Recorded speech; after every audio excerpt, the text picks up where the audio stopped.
of live coverage right here on the Big Ten Network. The women taking center We are stage back. today. Now we're going to see what's I think I probably set the the record. best takeaways from All the today. coaches have left crying from this set so far. So, where's the tiara? We ain't got one of them or what? Huh? Awesome. Here's my question. What? We're a good dynamic duo here with the speed. When did your head coach join a biker gang? Leather jacket representing. Do you think Elise Woodward would have made your team? There's no doubt. How often do you make fun of her Canadianness? You know, we love our Canadian queen.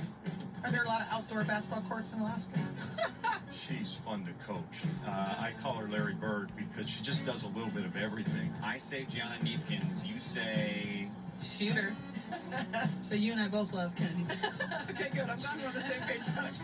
Has she ever beat you one-on-one? The thing is about her and I is like our personalities, we can't take it seriously, so we're just laughing the entire time. Mara's really funny in like a weird way. Like sometimes she just does weird things. Like I what? can't describe it. If you can't describe it, that's just a random insult. Anywhere you go, not only in America, but on the planet, you'll hear, we are.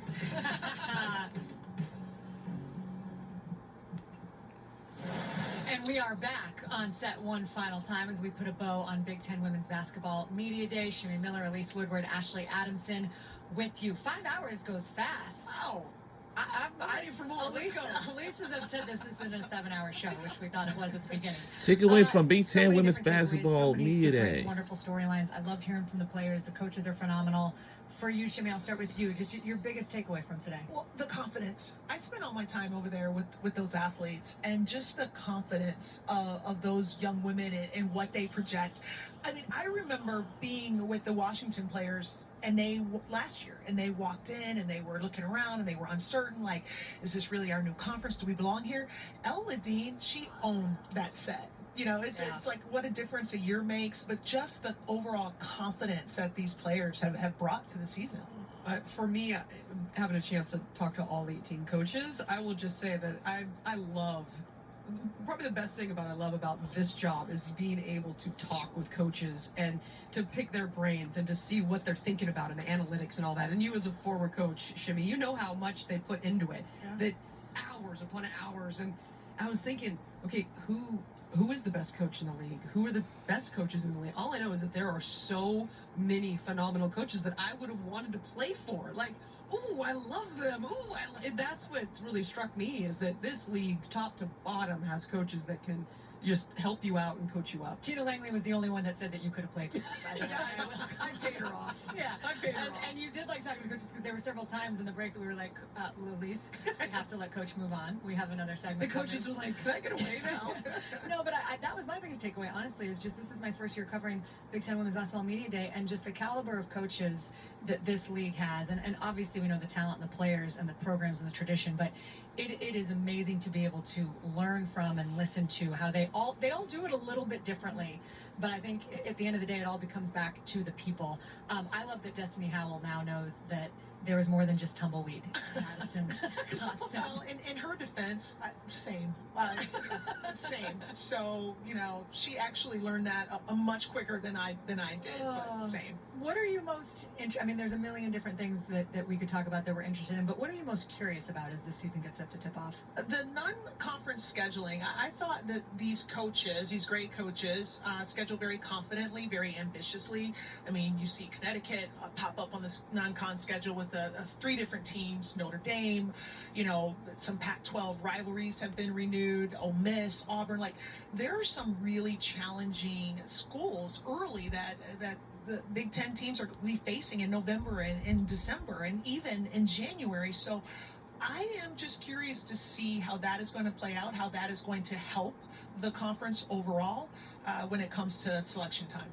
I think for me, the one thing that was interesting was last year 12 teams made the NCAA tournament. That's 12 out of 18 teams. That's phenomenal. And that each game felt like an NCAA tournament game. Well, we talked about that to start the show. And now, after talking to all the coaches and listening to the players, the one thing I think is interesting is that could it be 12 again? Like, that was an unprecedented year. The Big Ten had never had more than 7 teams make it to the NCAA tournament. It knocked all the way to 12. What is it going to be this year? And I think talking to the coaches, even though there's been so much movement, college is all about how do you replenish your roster every single year. It's always been about graduation. You don't get to keep like in the pros for a decade, but everybody seems to be very confident in their roster and how they built it, and they feel good about it. And coaches are usually happier at the beginning of the season. Well, than I was just taking going to say, bullets. have you ever had a coach at media day come up and be like, I don't know? Yes, I have. You Okay, well, we'll talk about that off the air. The confidence is real. Yes, I think the coaches all seem like they really like their teams. You know who stuck out to me was Robin Pinchton. After we wrapped up on the air, you can tell she's like, we're going to surprise some people. Yeah. Like I think that they've got some talent. I know that they're excited.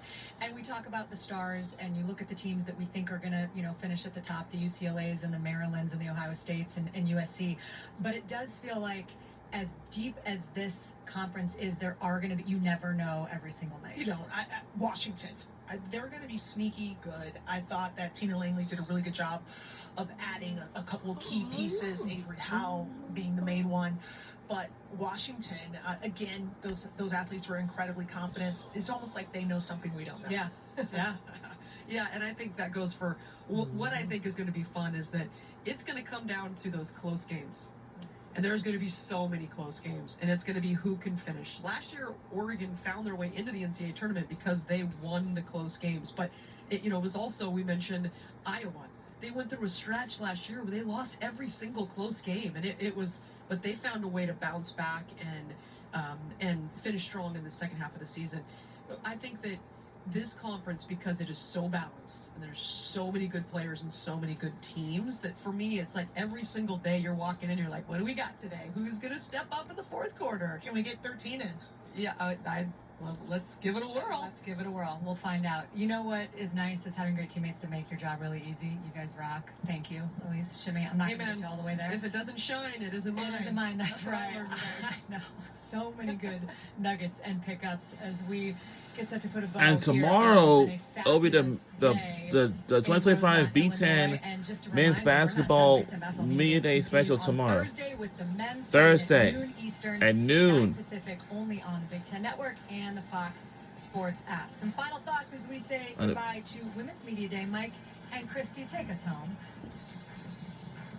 And we will Will do, Ashley. Thank you. Yeah, I want to get your big picture thoughts on the season, but let me start off with today. From the coaches and players that we chatted with, what stood out to you the most? Oh boy, that the game is the star, right? I mean, every single team came in and they're going to talk about what they have learned, what they've done in practices, who's new to the team. But at the end of the day, I mean, the game is the star. The lines outside of arenas tell that story full on. So for me, that's the main point. But a lot of different teams brought the energy over here to the side set with us. And for me, it was UCLA. They have so much confidence, but it's about turning the new leaf, right? They're not really listening to what happened last year. They understood that it happened. They learned from it, but they're not standing in that space. They are on a new page, and you can tell that they learned something, but you can also tell that, that's over and done with.